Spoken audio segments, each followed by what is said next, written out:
Olá pessoal, estou aqui de volta para passar para vocês. Eu selecionei para vocês algumas dicas, tá, para o concurso agora que vocês estão se preparando. E em relação à ética, eu acho que é uma coisa que vocês devem prestar atenção quando fala sobre, em regras deontológicas, fala sobre a questão da moralidade, que eu acho que é fundamental realmente, porque a moralidade está prevista dentro das normas de ética e também a moralidade está prevista na Constituição Federal. É um dos princípios da Constituição, a questão da moralidade. Então, e ela não fica presa apenas ao conceito do que é correto, do que é legal ou ilegal, que o conceito do que é legal ou ilegal está dentro da legalidade. A moralidade ela vai além disso.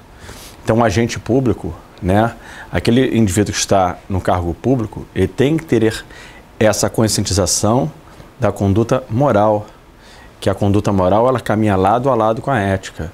Então, além de atuar dentro da lei, tem que sempre procurar atender a finalidade que é alcançar o interesse coletivo. Eu acho uma boa dica para vocês analisar o princípio da moralidade.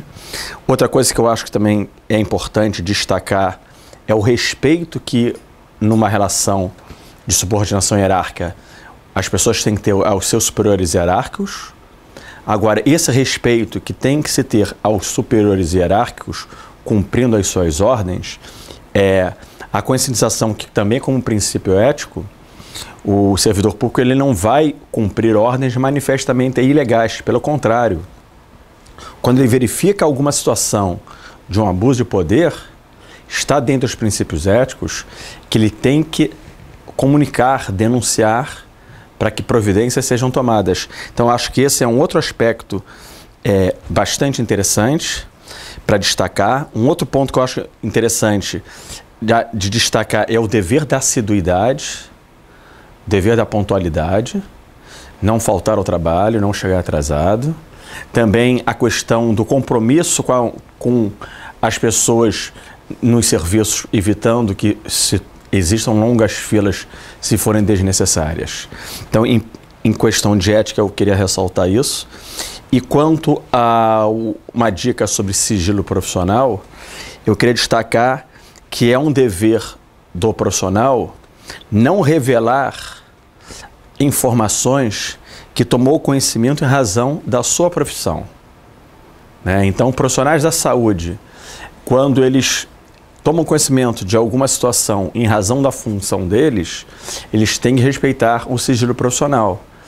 Agora, a própria legislação, ela dá algumas exceções, né? Se for um caso, por exemplo, de doença de notificação compulsória, aí a informação tem que ser prestada até para evitar uma questão, né, ao interesse coletivo. Imagina que seja uma doença de fácil contaminação. Então, aí há uma exceção ao sigilo profissional. Mas é importante vocês terem isso em mente, né? Dessa questão que o profissional da saúde, quando ele toma conhecimento de algo em razão da atividade que ele exerce, ele tem que guardar o sigilo.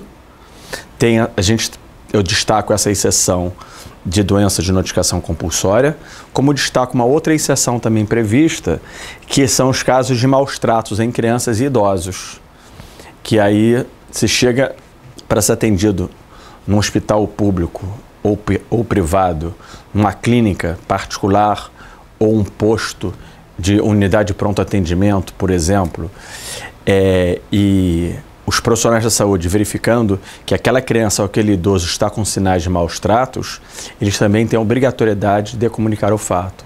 São exceções ao sigilo profissional. Ok? Então, vamos ficar por aqui na nossa dica de hoje. Até uma próxima dica.